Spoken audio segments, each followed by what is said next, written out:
Bagaimanakah minyak kelapa sawit diperbuat dan apakah kelebihannya?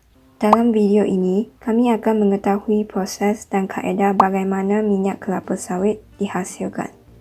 Sebelum bermula, marilah kita tahu apakah itu buah kelapa sawit bagi pemahaman yang seterusnya. Struktur buah kelapa sawit terdiri daripada 3 bahagian penting, iaitu sabut, tempurung dan juga isi rong.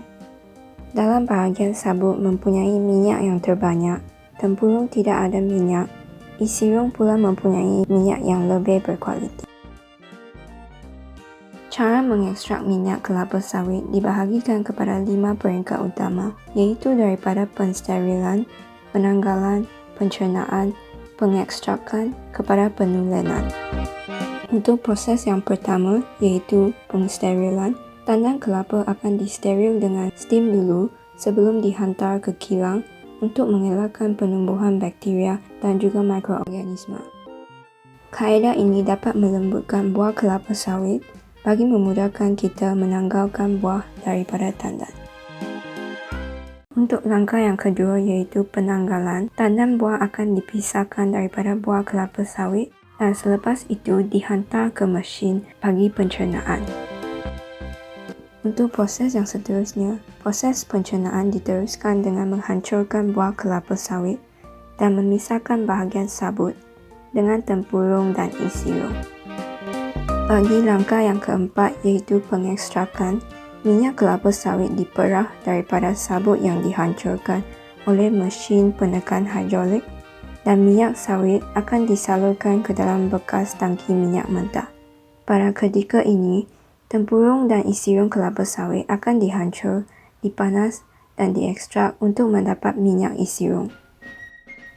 Bagi langkah yang terakhir, iaitu penulenan, untuk menyingkirkan kotoran minyak kelapa sawit mentah yang mengandungi bahan serat, rawatan asid fosforik dijalankan dan mengalirkan minyak melalui steam supaya minyak tidak menjadi masam.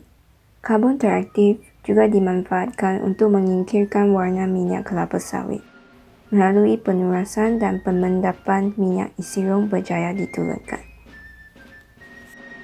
Tahukah anda bagaimana kelapa sawit dimanfaatkan dalam nadi kehidupan kita? Minyak kelapa sawit diproseskan pada suhu 20°C dalam bentuk lemak dan merupakan salah satu minyak yang dapat berfungsi stabil walaupun dimasak dengan suhu yang tinggi. Minyak kelapa sawit juga kaya dengan sumber asid lemak iaitu omega 6 dan tidak mengandungi kolesterol. Oleh itu, terbuktilah bahawa sawit merupakan bahan pengambilan yang berkhasiat untuk badan kita. Pelbagai kegunaan yang sesuai dimanfaatkan daripada kelapa sawit termaksudlah membuat makanan, minyak masak, kosmetik, lilin, sabun dan sebagainya. Selain itu, bagi potensi kelapa sawit adalah dapat membantu dalam menyelesaikan masalah pencemaran alam sekitar melalui penggunaan bahan organik. Contohnya, kita boleh menghasilkan biodiesel daripada buatan kelapa sawit Malaysia untuk memelihara alam sekitar melalui penggunaan tenaga yang boleh diperbaharui. Bukan itu sahaja, kebaikan dan kepentingan pengeksportan kelapa sawit termaksudlah membangunkan ekonomi negara kita, menambah peluang pekerjaan kepada rakyat dan juga meningkat pendapatan Malaysia. Kesimpulannya, kita haruslah memahami dan menghargai sumbangan serta kepentingan kelapa sawit dalam kehidupan seharian kita.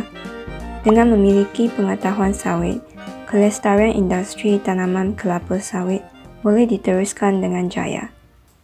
Malaysia sebagai pembekal utama minyak kelapa sawit dapat meneruskan peranan untuk membekalkan dunia dengan minyak tenaga berkualiti.